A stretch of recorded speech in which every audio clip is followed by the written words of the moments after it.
Good morning to all of you. तो आज हम फिर अपनी इनकम टैक्स टीडीएस टीसीएस की क्लास में आप लोगों के साथ हाजिर हैं। इस क्लास का शुरू से बताया जा रहा है बेसिक जो पर्पस है वो है आपकी अकाउंट्स के साथ साथ में टैक्सेशन की नॉलेज को अपडेट करना। ये क्लासेस के अंदर आपको हम बहुत सरल भाषा में अकाउंट्स, टैक्सेशन और टैक्सेशन में स्पेशली हम बात कर रहे हैं आप लोगों से इनकम टैक्स, टीडीएस और टीसीएस की, जो हर व्यक्ति के जीवन में कहीं ना कहीं काम में आती हैं। मैं कोशिश कर रहा हूं कि वो बेसिक पॉइंट्स पे बात करूं जिन्हें हम डेली बेसिस पर अपनी लाइफ में उपयोग में ला सकें। मैं सेक्शंस की या बहुत टेक्निकल बात नहीं कर रहा हूं आप लोगों के साथ में। तो आशा कर रहा हूं कि ये जो सीरीज़ हमारी चल रही है, ये सीरीज़ को यदि आप पूरी तरह से देखते हैं, प्रॉपर तरीके से रेगुलर इसको वॉच करते हैं, तो इस सीरीज़ के ख़त्म होते होते आप लोगों की जो इनकम टैक्स, टीडीएस और टीसीएस की बेसिक नॉलेज है वो काफ़ी स्ट्रॉन्ग हो चुकी होगी, ताकि आप किसी भी क्षेत्र में जाकर के यदि इन चीज़ों से कभी आपका आमना सामना होता है तो आप बहुत ही तसल्ली से आराम से इस काम को कर सकते हैं। तो दोस्तों, कल की क्लास के अंदर हम लोगों ने आप लोगों से टीडीएस और टीसीएस के बारे में बात की थी। टीडीएस का अर्थ यानी कि उसका फुल फॉर्म क्या है? Tax deducted at source.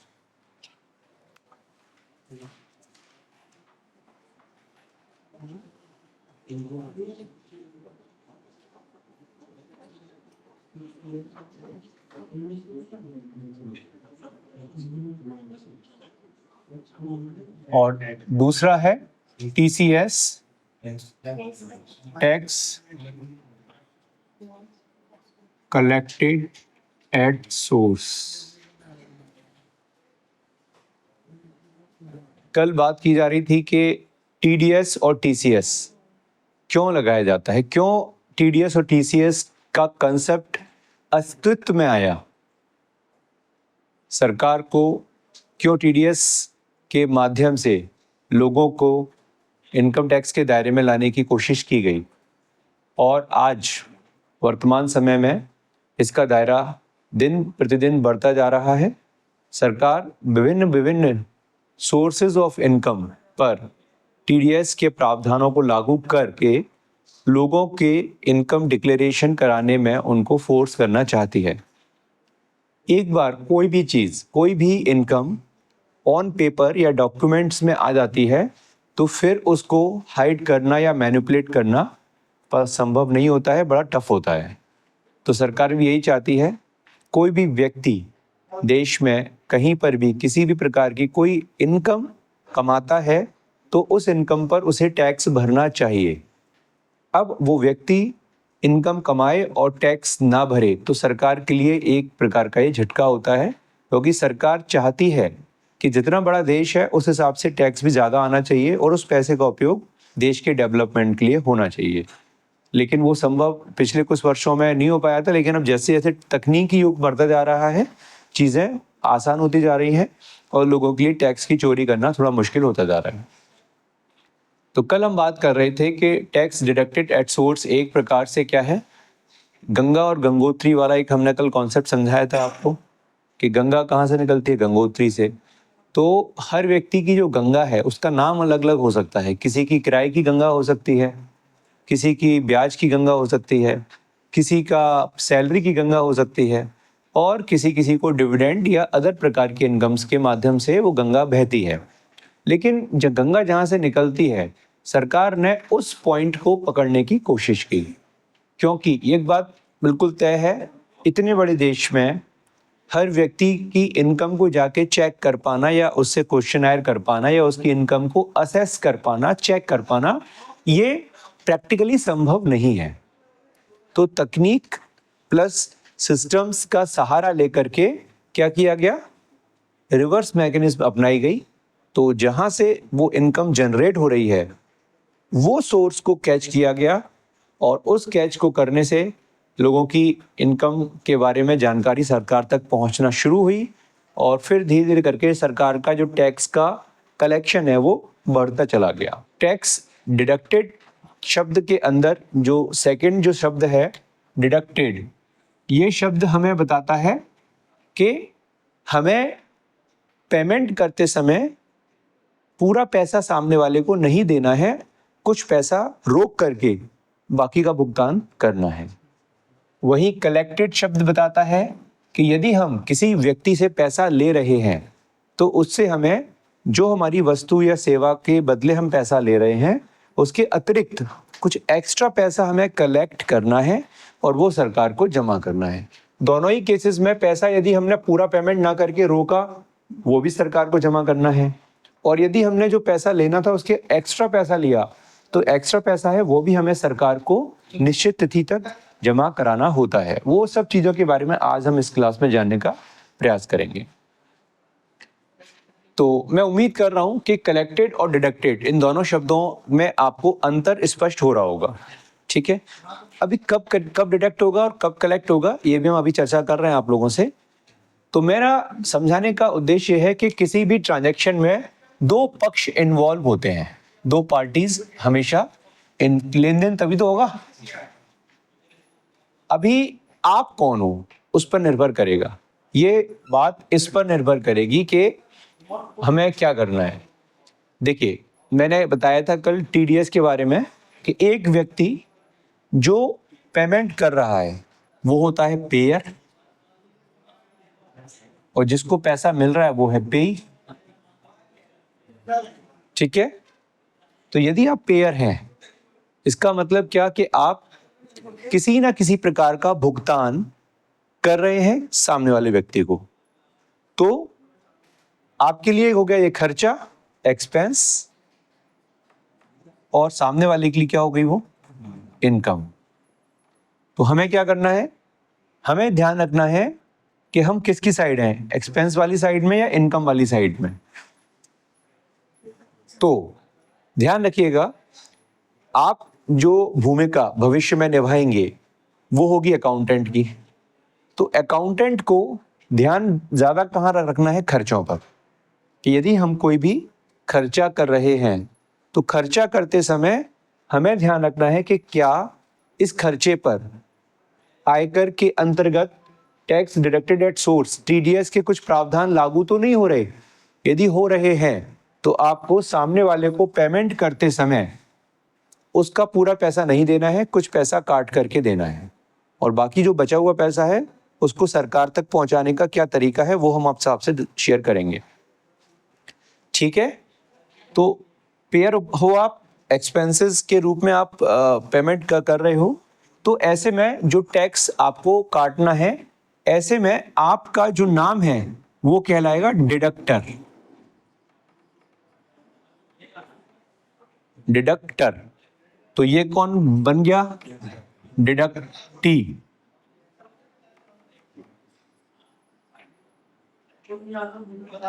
तो डिडक्टर कौन, जो पैसा काट देते समय कुछ पैसा डिडक्ट करेगा वो डिडक्टर, और जो व्यक्ति जिसका पैसा कट रहा है वो है डिडक्टी। यहां तक बात स्पष्ट हो रही है। तो टीडीएस क्या है, क्यों लगाया जा रहा है, कौन लगाएगा, कौन काटेगा, डिडक्टर। डिडक्टर क्यों काट रहा है, क्योंकि उसके लिए ये नियम लागू किए गए कि कोई भी व्यक्ति जो दूसरे व्यक्ति को कोई किसी प्रकार का भुगतान करता है उसे इस प्रकार के नियमों का पालन करना पड़ सकता है। आपके मन में ये प्रश्न उठ सकता है, सर पेमेंट तो हम भी करते हैं काफी लोगों को, या बहुत से लोग करते हैं, तो क्या सभी लोगों को दूसरे व्यक्ति को जिसको हम भुगतान कर रहे हैं पैसा काटना जरूरी है उसका? तो सरकार ने इसके लिए कुछ नियम बनाए हैं। इसमें कौन कौन व्यक्ति शामिल होंगे, तो ध्यान रखिएगा, जिन भी व्यापारों में जिनका टर्नओवर 1 करोड़ रुपए से ज्यादा है, ऐसे व्यक्तियों के लिए ये नियम लागू हो जाता है। आपको शायद याद आ रहा होगा, पुरानी क्लासेस में हमने बताया था, इनकम टैक्स कानून के तहत जिन व्यक्तियों का टर्नओवर 1 करोड़ से ज्यादा होता है उनके लिए उनके खातों की जांच सीए द्वारा, चार्टर्ड अकाउंटेंट द्वारा करा करके उसकी रिपोर्ट आयकर विभाग को, इनकम टैक्स डिपार्टमेंट को सबमिट करना अनिवार्य होता है। ये बात मैंने आप लोगों को पुरानी क्लास में बताई थी। तो ऐसे में सरकार ने ऑडिट शब्द का उपयोग ना करते हुए 1 करोड़ की लिमिट लगा दी। बोले आपका टर्नओवर यदि 1 करोड़ से ज्यादा है, या सर्विसेज के केस में, प्रोफेशनल्स के केस में ये लिमिट होती है 50 लाख, क्योंकि उनके लिए ऑडिट की अनिवार्यता कब आती है, जब वो 50 लाख से ज़्यादा उनकी ऑडिट लिमिट होती है, मतलब 50 लाख से ज़्यादा उनकी रिसीप्ट्स होती हैं। और जो लोग वस्तु का व्यापार करते हैं उनके लिए टर्नओवर शब्द उपयोग होता है, और वो टर्नओवर कितना होना चाहिए, 1 करोड़ से ज़्यादा। तो किसी भी व्यक्ति को डिडक्टर का रोल कब अपनाना होता है, वो डिडक्टर कब कहलाएगा, जब उसका टर्नओवर 1 करोड़ से ज्यादा का हो रहा है, तो वो डिडक्टर की भूमिका में आ जाएगा। अभी बात यह है ना कि आपको गाड़ी चलानी है तो आपके पास एक ड्राइविंग लाइसेंस भी होना चाहिए। ठीक है, आप बिना ड्राइविंग लाइसेंस की भी गाड़ी चलाते हो, बट नियम क्या कहता है, कानून क्या कहता है कि आपके पास ड्राइविंग लाइसेंस होना चाहिए। अब आप अपने आप को डिडक्टर बनाना चाह रहे हो, तो उसके लिए क्या अनिवार्य है, सरकार ने आपको एक जिम्मेदारी सौंप दी, क्या, कि आप जब भुगतान करेंगे तो आपको पैसा काट के हमें जमा कराना है। मतलब अब आप मतलब कौन, डिडक्टर और गवर्नमेंट, दोनों पार्टियों के बीच में क्या होना है, संवाद। एक तीसरी पार्टी कौन हो गई, गवर्नमेंट। गवर्नमेंट क्या कह रही है डिडक्टर से कि भैया तुम जब इन्हें भुगतान करोगे तो कुछ पैसा काट के हमें दोगे। तो इसको 90 रुपए दिए उदाहरण के लिए, और 10 रुपए इसने गवर्नमेंट को दिए। तो इन तीनों व्यक्तियों की आपस में कोई ना कोई पहचान होनी चाहिए, तब जाकर के ये कम्युनिकेशन पूरा हो पाएगा। आज आप लोग जैसे फीस जमा करते हो, तो फीस जमा करने के बाद क्या होता है, आपको एक स्टूडेंट रजिस्ट्रेशन आईडी मिलता है, जो आपका एक प्रकार से यूनिक होता है। उसका जैसा दूसरा रजिस्ट्रेशन नंबर किसी और का नहीं होगा। आपने देखा कोई भी बैंक में अकाउंट नंबर दिया जाता है वो यूनिक होता है, पैन कार्ड यूनिक होता है। ठीक इसी प्रकार डिडक्टर्स को भी एक स्पेशल यूनिक नंबर लेना होता है, किससे, गवर्नमेंट से। देखिए जब मैं गवर्नमेंट शब्द का उपयोग करता हूं तो ध्यान रखें, गवर्नमेंट या आयकर विभाग, आईटी डिपार्टमेंट, आईटीडी, ये एक ही चीज है ना। गवर्नमेंट का मतलब क्या, एक सिस्टम है, एक तंत्र है। गवर्नमेंट में बहुत सारे डिपार्टमेंट्स होते हैं, तो इनकम टैक्स डिपार्टमेंट भी गवर्नमेंट का ही पार्ट है। तो हम जब भी गवर्नमेंट शब्द का उपयोग करते हैं तो उसका मतलब हम आयकर विभाग की बात कर रहे हैं। ठीक है, अभी हम बात कर रहे हैं कि आयकर विभाग डिडक्टर को कैसे पहचानेगा। सामान्यतः सभी व्यक्तियों के पास क्या होता है, अपना पैन कार्ड। डिडक्टर के पास भी पैन है और डिडक्टर के पास भी पैन है, लेकिन फर्क क्या है, देखो पैन नंबर इस बात का सूचक है कि मैंने जो पैसा कमाया उसमें मैंने अपना पैन कार्ड लगाया, लेकिन मैं अभी दूसरा रोल प्ले कर रहा हूं, वो रोल है डिडक्टर का। तो उसके लिए सरकार कहती है कि जिन लोगों को टैक्स काटने की अनिवार्यता आ गई है, काटना ही है, उन्हें एक दूसरा नंबर लेना पड़ेगा जिसका नाम क्या होगा, tan, tax deduction account number, TAN, tan. और PAN का मतलब परमानेंट अकाउंट नंबर। ये हर उस व्यक्ति को जो इस देश में है और जो कहीं ना कहीं से कोई ना कोई इनकम कमाता है, उसको ये अकाउंट नंबर लेना अनिवार्य है। कई इंस्टीट्यूशंस हैं जहां पर बिना पैन कार्ड के वो आपके साथ ट्रांजैक्शन ही नहीं करेंगे, जैसे बैंक्स में आप जाओ, बिना पैन कार्ड के आप काम कर नहीं सकते। GST डिपार्टमेंट, GST नंबर में तो बेस ही पैन कार्ड से स्टार्ट होता है। ठीक है ना। आप कई जगह पर जो है लाइक क्लब्स की मेंबरशिप लेने जाते हो, वहाँ पैन कार्ड अनिवार्य कर दिया गया है। ठीक है, आप कुछ महंगी गाड़ियाँ खरीदते हैं या कुछ भी ऐसे ट्रांजैक्शंस करते हैं, फॉरेन यात्राएं करते हैं, तो वहाँ भी पैन कार्ड की अनिवार्यता है।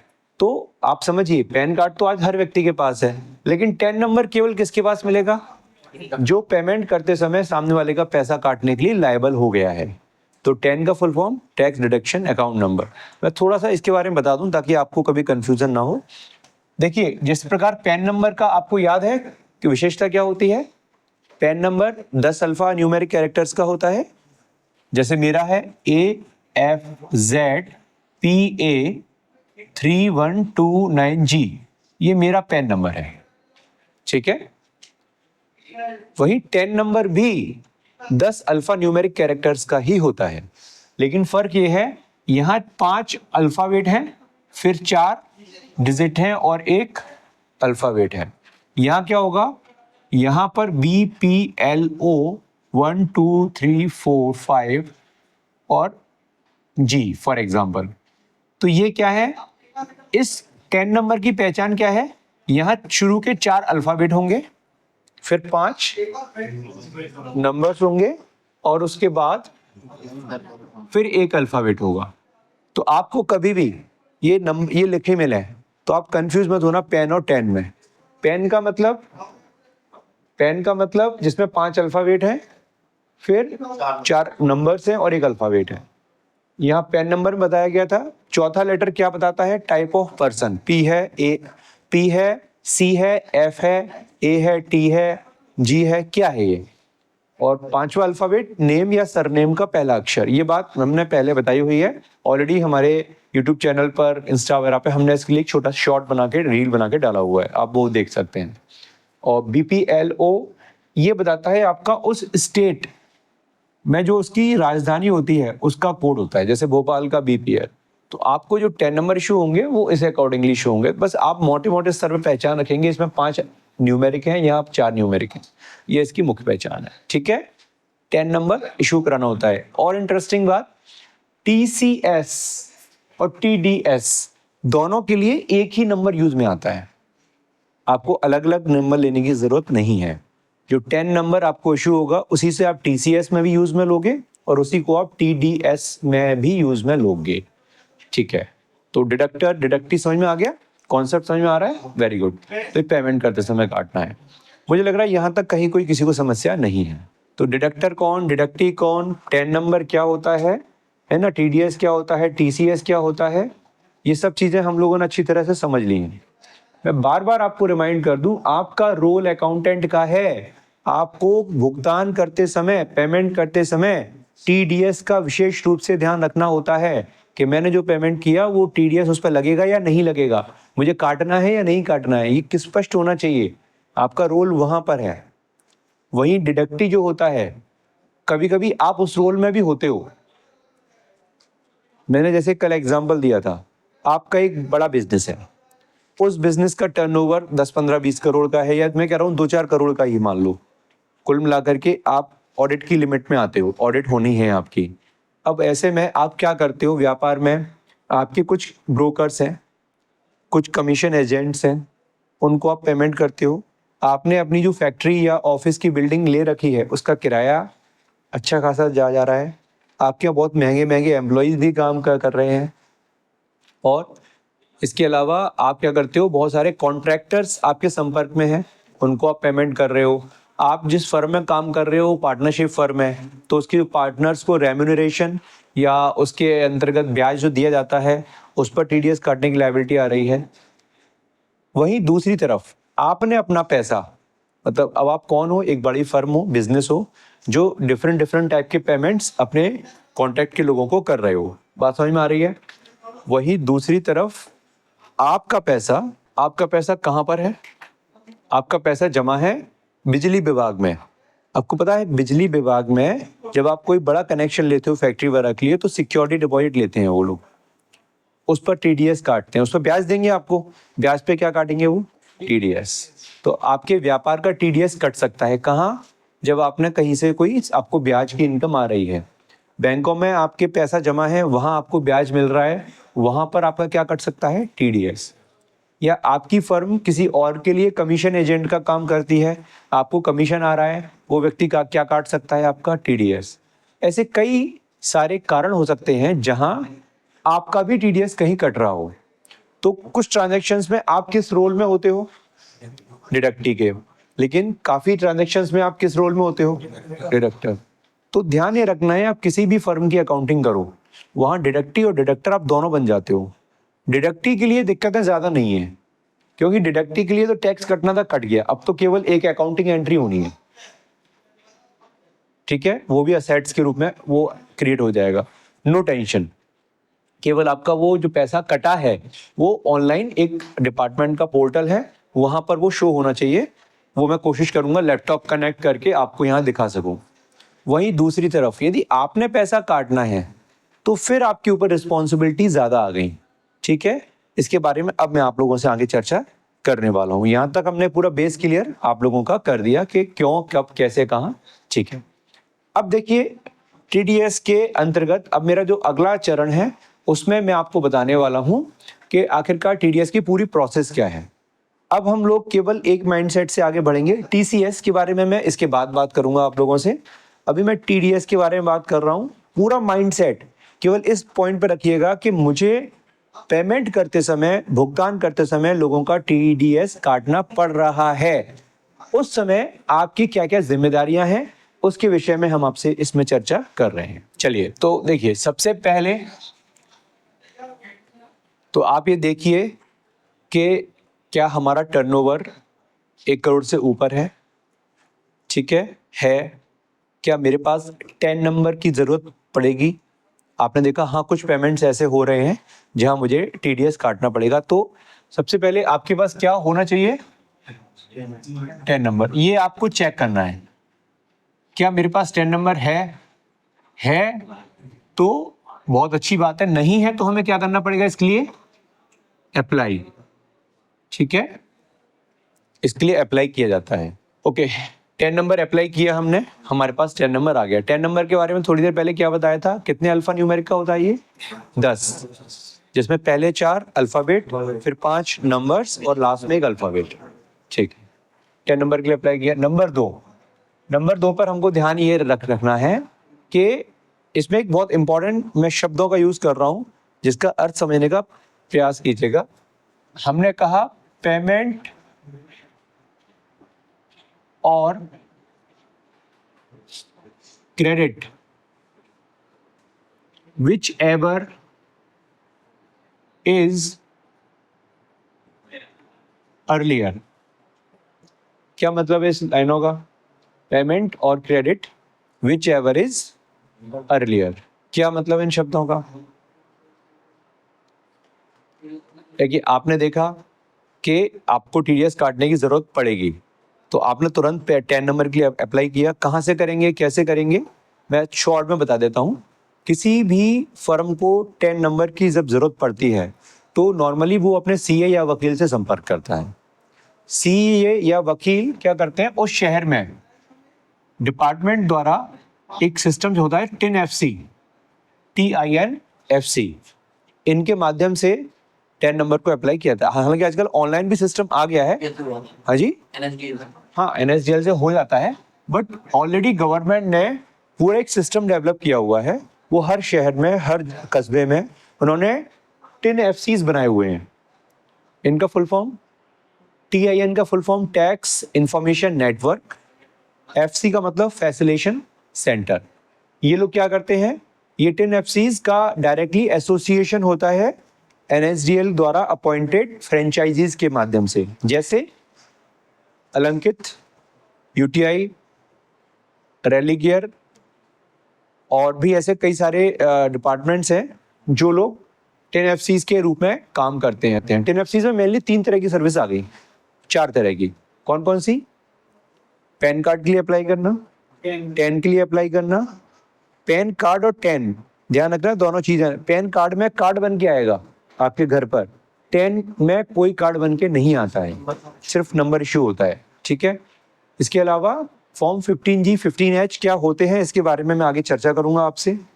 उनको अप्लाई करना या उनको सबमिट करना, और TTS और TCS के क्वार्टरली रिटर्न सबमिट करना, ये सारे काम TIN-FCs में आते हैं। इसके अलावा एडिशनल सर्विसेज के अंदर फिर हम असेसमेंट्स वगैरह करवाना, ये सब चीजें सर्विसेज प्रोवाइड करते हैं। ठीक है, तो मेरा सिर्फ समझाने का उद्देश्य है कि कोई पूछता है ना कि TIN-FCs क्या होते हैं, तो मैंने बताने का छोटा सा प्रयास किया। मुरैना में रेलिगियर से हम एसोसिएटेड हैं और हम ये सर्विसेज यहाँ प्रोवाइड करते हैं। फिर अब आपने कहा ठीक है, मेरे पास 10 आ गया, अब आप क्या कर रहे हो, किसी को भुगतान कर रहे हो, पेमेंट करने की बात आती है। आपने, उदाहरण के लिए हम एक एग्जाम्पल के साथ में इस बात को समझने का प्रयास करते हैं। मैंने अभी आपको कुछ एग्जाम्पल्स दिए थे, जैसे मैंने कहा किराया, आप रेंट का पेमेंट कर सकते हो किसी को, आप किसी को ब्याज का पेमेंट भी कर सकते हो, आप किसी को कमीशन या ब्रोकरेज का भी आप पेमेंट कर सकते हो।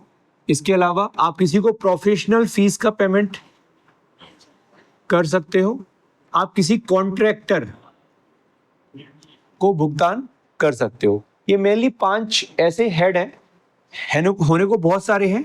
सैलरी भी होता है, आप किसी पार्टनर्स को पेमेंट आप कर रहे हो, ये पार्टनर वाला सेक्शन अभी से लागू हुआ है। इनके सेक्शंस भी मैं आपको बताऊंगा कौन कौन से होते हैं। यदि आप उन्हें याद कर लेते हैं तो निश्चित सी बात है आपको आने वाले टाइम पर बड़ा बेनिफिट उसका मिलेगा। हम अभी बात कर रहे हैं कि कुछ पेमेंट्स के एग्जांपल्स मैंने यहाँ लिए। इनमें से उदाहरण के लिए हमने एग्जांपल के लिए लिया इंटरेस्ट, ब्याज। ये क्या होता है? आपने किसी से पैसा उधार लिया हुआ है और आप उसको पेमेंट करते हो ब्याज का। मैंने यहाँ एक लाइन लिखी है, पेमेंट और credit which ever is earlier. Earlier माने पहले, विच एवर माने कोई भी। तो ऐसा होता है कई बार कि हम सामने वाले को पेमेंट तुरंत करते हैं, ठीक है? तो ऐसे केसेस में भी उसका टीडीएस हमें काटना है। मैं दोबारा रिपीट कर रहा हूं, कई बार ऐसा होता है किसी भी सर्विसेज के लिए या किसी भी काम के लिए हम सामने वाले को पेमेंट कर रहे हैं, लेकिन वो काम अभी कंप्लीट नहीं हुआ है या वो काम अभी पूरी तरह से हैंडओवर नहीं हुआ है। तो हम लोग, वो प्रश्न उठ सकता है मन में, इसे टीडीएस काटे या ना काटे। तो ये लाइन हमारी मदद करेगी। वहीं दूसरी तरफ हमने पेमेंट नहीं किया, सामने वाले ने हमें बिल भेज दिया, तो भी टीडीएस काटने की लायबिलिटी हमारे ऊपर आ जाएगी। अब मैं इस बात को एग्जांपल से और समझाने का प्रयास करता हूँ। देखिए, किसी भी बिजनेस में यदि कोई भी प्रकार के लोन लिए जाते हैं, मैं स्पेशली किस तरह के लोन की बात कर रहा हूँ? अनसिक्योर्ड लोन्स की। आप सब अकाउंट्स के स्टूडेंट हैं, आप सब ने लोन्स के टाइप पढ़े हुए हैं, secured loan, unsecured loan. Secured loan normally हम कहाँ से लेते हैं? बैंकों से, फाइनेंशियल इंस्टीट्यूशन से हम लोग लेते हैं, ठीक है? तो ऐसे में वो संस्थानों को जो हम ब्याज का भुगतान करते हैं उसके लिए हमें टीडीएस काटने की आवश्यकता नहीं होती है। लेकिन वहीं यदि हम लोगों ने अपने मिलने जुलने वाले लोगों से, जान पहचान के लोगों से पैसा उधार लिया हुआ है और यदि उनको जो ब्याज हम देते हैं हर साल, उसकी जो तयशुदा लिमिट है उससे ज़्यादा हम उनको भुगतान कर रहे हैं, तो हमारे ऊपर उस पैसे पर टीडीएस काटने की लायबिलिटी आ जाती है। ऐसे में कई बार ये देखने में आता है कि हम इस ब्याज का भुगतान बाद में करते हैं, लेकिन हमको ये भी पता है अकाउंट स्टूडेंट होने के नाते कि 31 मार्च हमारे फाइनेंशियल ईयर की क्या होती है? क्लोजिंग। तो इस दिन हमने पूरे साल भर का ब्याज कैलकुलेट करके उनके खातों में एंट्री करनी होती है। तो मैं आपको एक एंट्री बताता हूं। जैसे उदाहरण के लिए हमने 10 अप्रैल 2024 को किसी व्यक्ति से 10 लाख रुपए उधार लिए हुए हैं, ठीक है? और इससे तय क्या हुआ है? 10% सालाना ब्याज दर, कि आपको 10% सालाना ब्याज दर से पेमेंट होगा, ठीक है? व्यक्ति जिसने पैसा दिया उसने कहा ठीक है, तय हो गया हम लोगों का। अभी ये ब्याज पेमेंट करने की जो बात हुई है वो सालाना हुई है, तो हमें अपने बुक्स कब बंद करने हैं? 31 मार्च को। तो 31 मार्च 2025 को हमने 10 लाख का 10% से ब्याज कैलकुलेट किया।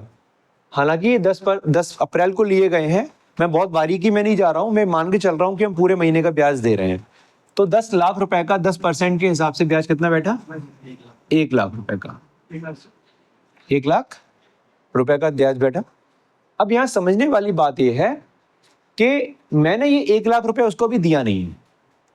नो, मैंने जब लोन लिया था तब क्या एंट्री की थी? उदाहरण के लिए बैंक से हमने लिया था, तो bank to Ramji Lal, for example Ramji Lal करके हमने account, loan from Ramji Lal, bank account को हमने डेबिट किया था और रामजी लाल के अकाउंट को भी हमने क्रेडिट किया था, ठीक है? तो 10 लाख रुपए से हमने ये एंट्री की थी। अब ये 31 मार्च वाले दिन मैंने ब्याज की गणना की, क्योंकि देखियो आपको मालूम है एक्रूअल बेसिस की अकाउंटिंग होती है, खर्चे और इनकम दोनों को मैच करना होता है। ऐसे में मैंने देखा कि मुझे पूरे साल भर का ब्याज डेबिट करना है, तो मैंने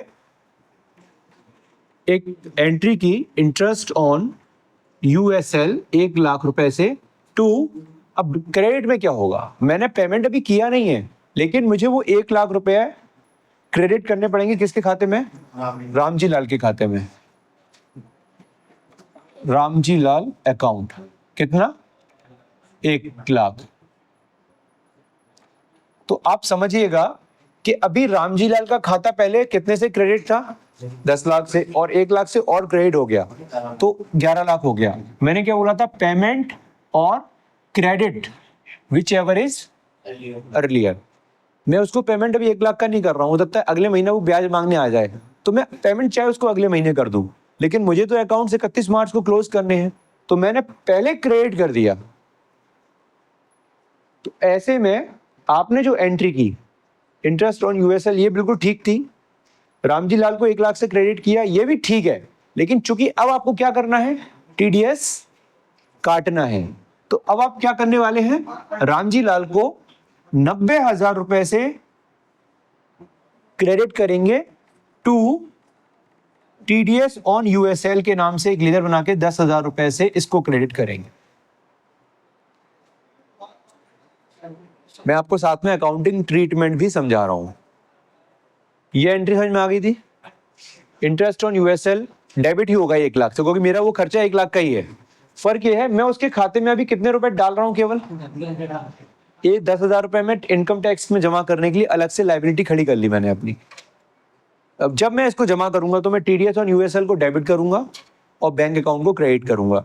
जब रामजी लाल मेरे से पैसा मांगने आएगा तो रामजी लाल के लेजर का बैलेंस क्या हो गया, 10,90,000। तो जिस दिन मैंने उसको पेमेंट करना है तो मैं 10,90,000 का कर सकता हूँ, या जितना भी करना है मैं कर सकता हूँ। तो पेमेंट और credit which ever is earlier, ये कंसेप्ट समझ में आ गया। बोले सर पेमेंट पहले कैसे होगा, पेमेंट पहले ऐसे होगा, कई बार हम लोग क्या करते हैं कि किसी, हमने फॉर एग्जांपल कॉन्ट्रैक्टर से बात कर ली कि मेरे साइट का डेवलपमेंट होना है, मेरा ये फैक्ट्री शेड बनना है, फैक्ट्री में डेवलपमेंट होना है, इसके लिए आपका क्या है, तो उसने बोला 10 लाख रुपए का टोटल काम होना है। ठीक है, 10 लाख रुपए का काम होना है। उसने कहा भाई साहब 2 लाख रुपए पहले एडवांस आपको देना पड़ेगा, तब मैं काम शुरू कर पाऊंगा। हमने कहा भाई काम तो तूने शुरू नहीं किया, अभी तेरा बिल नहीं आया। बोले आप बाद में एडजस्ट कर लेना, होता भी है ये प्रैक्टिकली। तो हमने क्या करना है, अभी उसको पेमेंट कर दिया। अब प्रश्न यहाँ आएगा, पेमेंट और credit which ever is earlier. हमने कहने को उसको एडवांस दिया है, लेकिन कायदे से यहाँ पर हमने कॉन्ट्रैक्टर को पेमेंट कर रहे हैं, तो 2 लाख रुपए का पेमेंट हम उसको कर दिया। या कई बार ऐसा भी होता है कि काम स्टार्ट किया, कर दिया उसने, 10 दिन बाद वो बोला कि भाई साहब 2 लाख रुपए एडवांस दे दो। अभी उसने हमें बिल नहीं दिया है, बट हम पेमेंट एडवांस में ही दे रहे हैं उसको, तो हम उसको 2 लाख रुपए देंगे। तो 2 लाख रुपए पर कॉन्ट्रैक्ट के हिसाब से 1% या 2% का टीडीएस कटता है। लेट्स एज्यूम 1% का टीडीएस हमने काटा, यानी कि 2 लाख रुपए का 1% कितना होगा, 2,000 रुपए। तो हम उसको कितना रुपए देंगे, 1,98,000।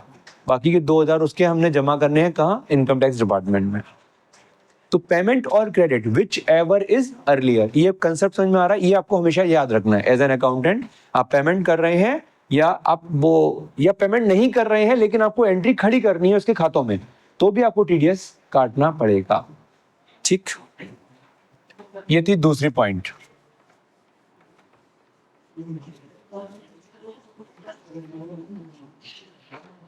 तीसरा पॉइंट,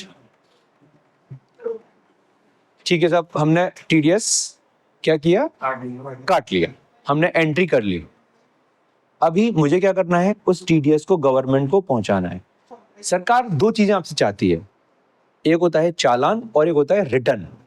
ये 2 शब्दों का आज मैं आपको अर्थ समझाने का प्रयास करूंगा। आपको मैं एग्जांपल दूंगा आपके एग्जाम फॉर्म्स का।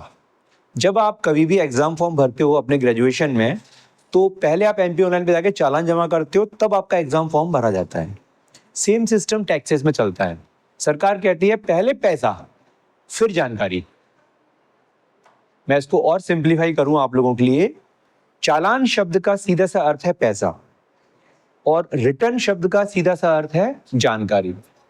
तो यदि कोई आपसे कहता है चालान, तो मतलब गवर्नमेंट को मनी, पैसा जाना है, या गवर्नमेंट के किसी भी डिपार्टमेंट को, किसी व्यक्ति को भी।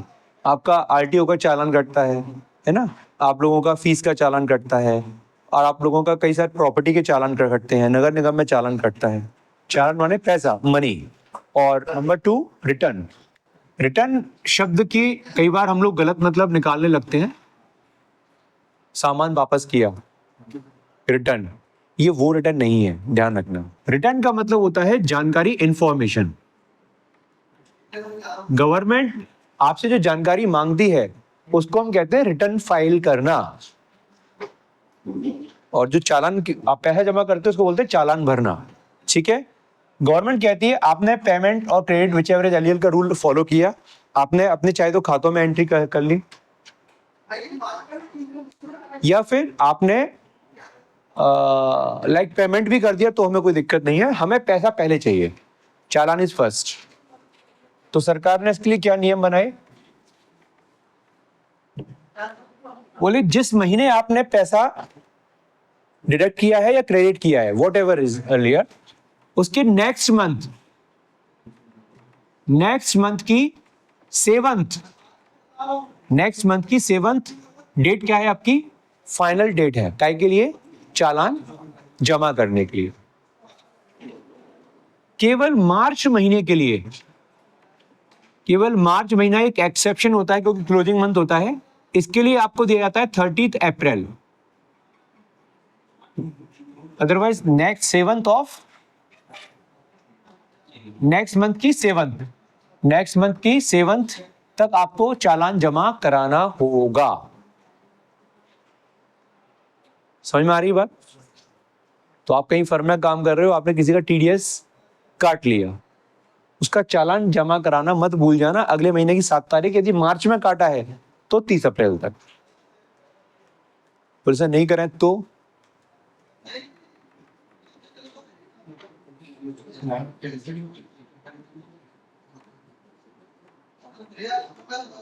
18% को यदि मंथली डिवाइड करोगे 12 से तो 1.5% बैठेगा। तो आपने यदि 2 दिन 4 दिन 10 दिन भी डिफॉल्ट कर दिया तो आपको 1.5% उस पर ब्याज लगा के ही भुगतान करना है। ठीक है, तो कुल मिला के आप नहीं कर सकते, तो आपको नहीं करना चाहिए। बड़े जो होते हैं बिजनेस हाउसेस, वो इस बात का विशेष रूप से ध्यान रखते हैं, और जो उनके टैक्स ऑफिसर्स होते हैं वो बहुत ध्यान से इस बात का वो रखते हैं कि चालान कहीं मिस ना हो जाए।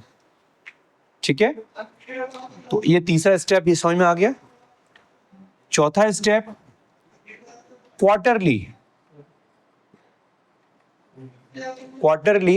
हमें क्या करना है, रिटर्न सबमिट करना है, जिसे बोलते हैं ईटीडीएस रिटर्न।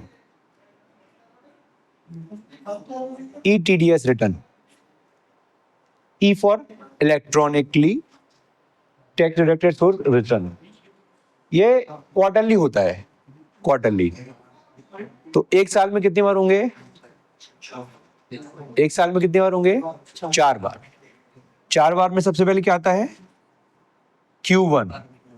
Q1 का मतलब अप्रैल से जून। Q2 जुलाई से सितंबर। Q3 अक्टूबर से दिसंबर। और Q4 जनवरी से मार्च। ये 4 क्वार्टर्स होते हैं। इन 4 क्वार्टर्स के रिटर्न हमें टाइमली सबमिट करने होते हैं। तो रिटर्न सबमिट करने का मतलब क्या, सरकार को जानकारियां भेजना। चालान जमा करने का मतलब क्या, सरकार को पैसे जमा कराना। क्लियर हो रहा है? ठीक है, तो Q1 के लिए आखिरी तारीख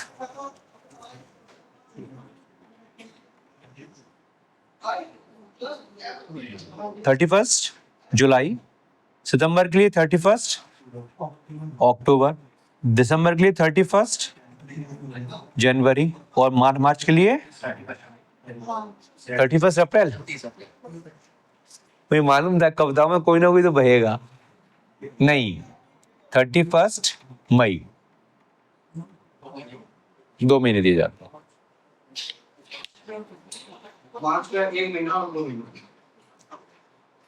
क्योंकि क्लोजिंग मंथ होता है ना, सारे एडजस्टमेंट करने होते हैं, कोई भूल चूक ना हो जाए, तो इस वजह से एक्स्ट्रा टाइम दिया जाता है आपको मार्च वाले क्वार्टर में। तो 4 क्वार्टर हैं, Q1, Q2, Q3, Q4, और तो इस तरह से इसको किया जाता है। यहां तक कोई दिक्कत किसी को? ठीक है, अब इसके बाद एक छोटा सा बात समझाना चाह रहा हूं, वो ये कि इन्होंने 2 कोड बनाए हुए हैं, 24 और 26। 24 और 26। 24 होता है सैलरी के लिए और 26 होता है नॉन सैलरी के लिए।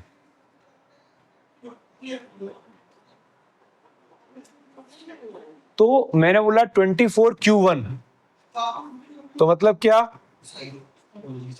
सैलरी का रिटर्न, सैलरी का रिटर्न पहले क्वार्टर का। 26 Q2 सैलरी के अलावा यदि किसी भी चीज पे टीडीएस हमें काटना है तो उसके लिए कौन सा रिटर्न जाएगा? तो 24 salary, 26 non salary. Non salary में जो मैंने लिखा था अभी, चाहे ब्याज हो, कमीशन, ब्रोकरेज हो, प्रोफेशनल टेक्निकल फीस हो, किराया हो, कॉन्ट्रैक्टरशिप हो, या पार्टनर्स का रेम्युनरेशन ब्याज हो, डिविडेंड हो, कुछ भी हो XYZ, वो सब 26 में आएगा। तो एक कोड याद रखोगे, 24 26। क्या जी? हाँ, टीडीएस सेल्स पे भी होता है। नहीं देखो, टीडीएस कौन काटेगा, हमेशा ध्यान रखना, कॉन्सेप्ट वही है। एक पेमेंट करता है, एक पेमेंट रिसीव करता है। टीडीएस हमेशा काटने की जिम्मेदारी किसकी? पेमेंट करने वाले की, पेमेंट करने वाले की। तो सेल परचेज के ट्रांजैक्शंस में पैसा किसे मिलेगा, सेलर को या बायर को? पैसा किसे मिलेगा? पैसा कौन पेमेंट कौन करता है, बायर या सेलर? पेमेंट कौन करता है? हमेशा बायर पेमेंट करता है, पैसा बायर की जेब से निकलता है। तो टीडीएस भी काटने की जिम्मेदारी किसकी होगी? बायर। ठीक है, लेकिन इसके लिए कुछ स्पेशल कंडीशंस होती हैं। ये नॉर्मल अभी हर ट्रांजैक्शन पे लागू नहीं हो रहा है, क्योंकि सरकार ने छोटे लोगों को या छोटे टैक्स पेयर्स को रिलीफ दिया हुआ है, आराम दिया हुआ है। बोले तुम अभी टेंशन मत लो, अभी हम पहले बड़े लोगों की आदत में डाल दें चीजों को, फिर आएंगे तुम पर। क्योंकि आपने बात की है इसलिए मैं बता देता हूं। इसके लिए दो मेन कंडीशंस होती हैं। कंडीशन नंबर 1, पेमेंट करने वाले यानी कि बायर का टर्नओवर पिछले किसी भी वर्ष में 10 करोड़ से ज्यादा रहा हो, या इस वर्ष में हो 10 करोड़ से ज्यादा का टर्नओवर होना चाहिए। नंबर 2, जिससे आप लेन देन कर रहे हो उस पार्टी के साथ आपका एक साल में टर्नओवर 50 लाख से ऊपर होना चाहिए। मतलब आप उससे 50 लाख से ज्यादा का माल खरीद रहे हो एक साल में, तो फिर आपको उस व्यक्ति को पेमेंट करते समय उसके पेमेंट पर 0.1% का टीडीएस काट के ही भुगतान करना होगा। 194Q 194Q। मैं सेक्शंस की अभी जब मैं सारे सेक्शंस पढ़ाऊंगा वो कल की क्लास में करेंगे। आज मैं आपको सारे बेसिक्स क्लियर कर रहा हूं, पहले डेट्स वगैरह क्या है, लास्ट डेट्स वगैरह, वो सब चीजें हम लोग क्लियर कर रहे हैं। ठीक है, मुझे उम्मीद है यहां तक समझ में आ रहा है। ठीक है, ये वही हो गया, चौथा स्टेप भी हमारा हो गया। 5वां स्टेप, मैं इसको भी यहाँ से हटाना पड़ेगा, टाइम मेरे पास स्पेस नहीं बचा है यहाँ, इसको हटा रहा हूँ यहाँ से। बोले साहब यदि नहीं करें तो क्वार्टरली हम समय सीमा के अंदर चीजें ना करें तो 200 रुपीज पर डे की पेनल्टी।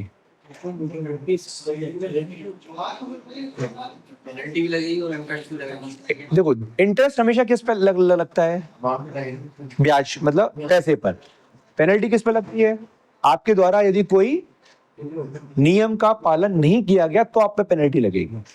तो जो 200 रुपए पर डे की पेनल्टी है वो रिटर्न टाइम से जमा ना करने पर है, और जो अपना 1.5% पर मंथ का ब्याज है वो आपने यदि राशि जो जमा करनी थी सरकार को जमा नहीं की उस पर है। ठीक है, अब इसके बाद हम बात कर रहे हैं आप लोगों से 5वें स्टेप पर।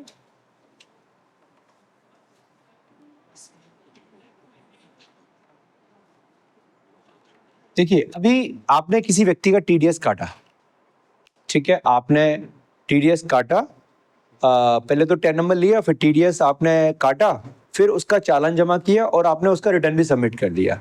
लेकिन गवर्नमेंट क्या कहती है कि भाई जिस व्यक्ति का टीडीएस कटा है उस व्यक्ति के पास क्या प्रूफ है, उस व्यक्ति के पास क्या सबूत है कि उसका टीडीएस काटा गया है या कटा है, वो वाकई में गवर्नमेंट तक जमा हो गया है, इस बात का क्या सबूत है?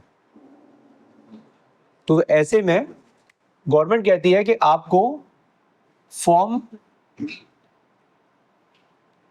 15G या फॉर्म 15H इशू करना होगा। इशू करना होगा। क्या है ये? मैं थोड़ा सा अपने आप को करेक्ट करूं।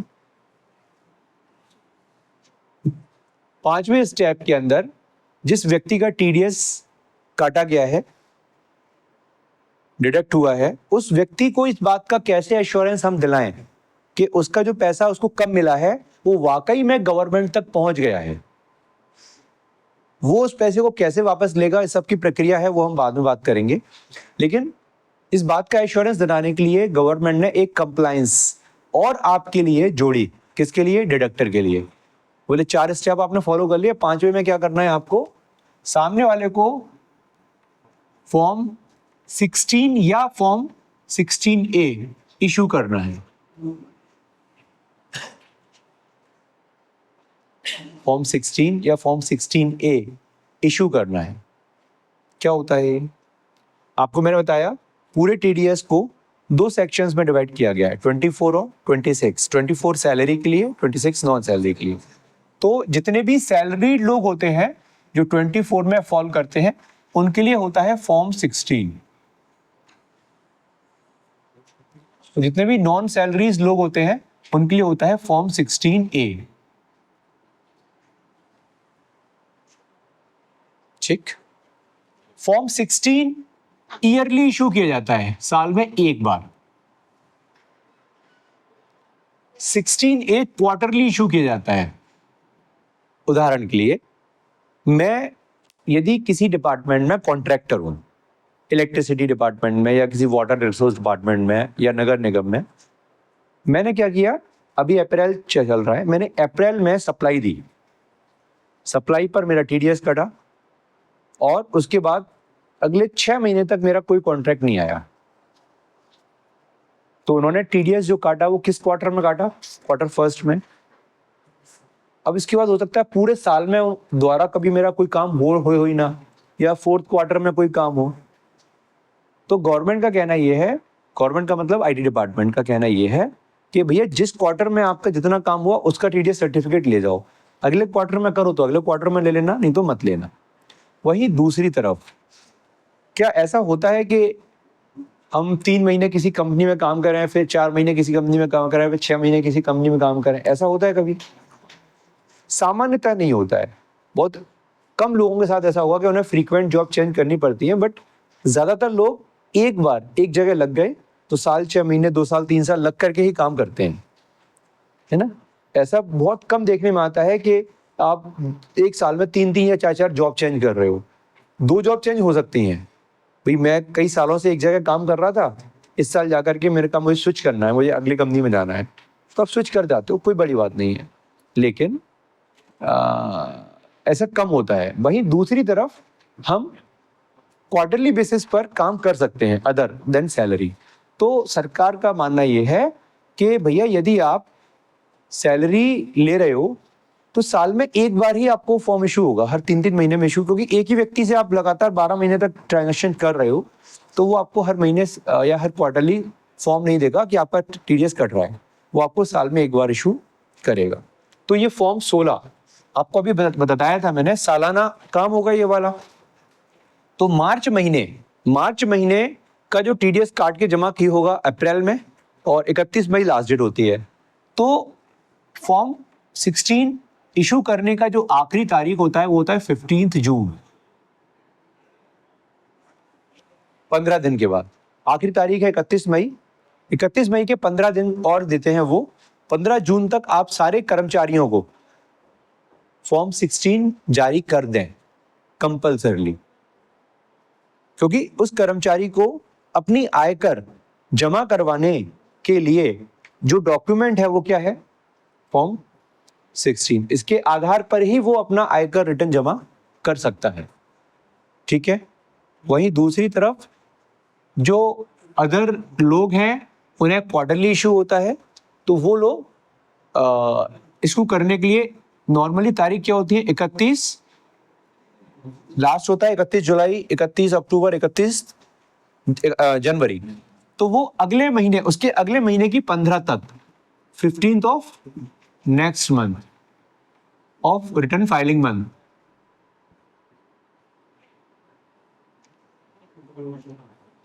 तक इन्हें फॉर्म 16A इशू करना होता है। और लास्ट में इनके लिए भी वही है 15 जून फॉर लास्ट क्वार्टर। यहां भी वो लास्ट क्वार्टर के लिए 15 जून तक इशू कर सकते हैं। अब जितने भी डॉक्यूमेंट्स मैं आपको बता रहा हूं ये सब हम लोग देखेंगे एक बार कैसे होते हैं, है ना, दिखने में कैसे होते हैं, वो सब मैं आपको एक बार पूरी प्रोसेस समझा दूंगा। जिन लोगों को लगता है कि उनका टीडीएस नहीं कटना चाहिए क्योंकि उनकी इनकम इतनी नहीं है कि वो उस पर टैक्स जमा करें, तो ऐसे में सरकार ने उन लोगों को एक ऑप्शन दे रखा है कि आप 15G या 15H फॉर्म, जहां आपका टैक्स कट रहा है वो कुछ सर्टेन लोकेशन होती है जैसे बैंक्स, वहां पर जो भी व्यक्तियों को ब्याज की इनकम मिलती है, यदि उन्हें लगता है कि उनके ब्याज की इनकम के अलावा और भी ऐसे इनकम के सोर्सेज हैं, सारी इनकम मिलाकर के भी उनका टैक्स नहीं बनता है, तो वो बैंक को रिक्वेस्ट कर सकते हैं कि देखिए साहब मेरा टोटल इनकम टैक्स के दायरे में नहीं आ रहा है, तो कृपया मेरे जो ब्याज की इनकम पर टीडीएस आप ना काटें। ये कौन रिक्वेस्ट देगा? डिडक्टी। किसे? डिडक्टर को। डिडक्टर कौन है? बैंक। डिडक्टी कौन है? आप और हम। तो हम आप लोगों ने जो बैंक में एफडीज करवाई हुई हैं उस पर जो ब्याज मिलता है उस पर बैंक नॉर्मली टीडीएस काटता है, लेकिन मुझे लग रहा है कि मेरी टोटल इनकम टैक्स के दायरे में आ ही नहीं रही, तो मैं साल में एक बार सामान्यतः अप्रैल में, और जैसे फाइनेंशियल ईयर शुरू होता है हम उसी वर्ष बैंक को ये फॉर्म दे देते हैं 15G किसके लिए है? Non senior citizen. जो लोग सीनियर सिटीजन नहीं हैं ऐसे लोग फॉर्म 15G की रिक्वेस्ट देते हैं। और जिन लोगों जो लोग सीनियर सिटीजन है वो कौन सा फॉर्म इशू करेंगे? तो ये फॉर्म भर के और वो बैंक में जमा कर देते हैं। तो एज अ डिडक्टर ये आपका अगला स्टेप होता है कि आपके पास यदि कोई फॉर्म 15G 15H आया है तो आप इसे डिपार्टमेंट को टाइमली सबमिट करें। इसका भी प्रोसीजर होता है उसके माध्यम से, ठीक है। तो आपने क्या करना है, जो भी टैक्स आपने काटा है वो टाइम से जमा करना है, उसका रिटर्न फाइल करना है। और जिन लोगों का टैक्स कटा है उन्हें फॉर्म 16 या 16A जो भी टाइम लिमिट है उसमें उनको इश्यू करना है। यदि फॉर्म इशू नहीं किया और किसी ने कंप्लेंट कर दी तो आप पे पेनल्टी लग सकती है, इस बात का आप ध्यान रखें, ठीक है। और जिन लोगों को टैक्स नहीं कटवाना है या बहुत कम रेट से कटवाना है, लोअर रेट से या जीरो रेट से, उन्हें कौन से फॉर्म भर के जमा करने होते हैं? 15G और 15H। तो मैं उम्मीद कर रहा हूं इतनी बेसिक नॉलेज के साथ में आपको टीडीएस के बारे में कुछ जानकारियां मिल चुकी हैं कि ये कब कैसे कब कहां काटा जाना है। कल का हमारा जो क्लास रहेगा वो रहेगा बेसिकली सारे सेक्शंस के बारे में, कौन सा सेक्शन टीडीएस में लागू होता है और उस पर क्या क्या कंडीशंस हैं, क्या लिमिट है, कितने तक टीडीएस नहीं काटना है, कितने के बाद टीडीएस काटना है, किस रेट से काटना है, और लाइक उसमें किसी सामने वाले ने पैन नंबर नहीं दिया तो क्या होगा। डिडक्टी के लिए क्या होना अनिवार्य है? Pan card. ध्यान रखना, जैसे डिडक्टर के पास क्या होना अनिवार्य है? टेन, तो डिडक्टी के पास क्या होना अनिवार्य है? पैन। तो कल हम इस विषय को लेकर के और गहराई से चर्चा करेंगे, सारे सेक्शंस की स्टडी करेंगे। एक क्लास हम रखेंगे प्रैक्टिकल के लिए जहां हम आपको टैली में सारी एंट्रियां कैसे होती हैं इसके विषय में बताएंगे, ठीक है। तो जुड़े रहिए, फिर हमारे साथ मिलते हैं अगली क्लास में आप लोगों के साथ। धन्यवाद।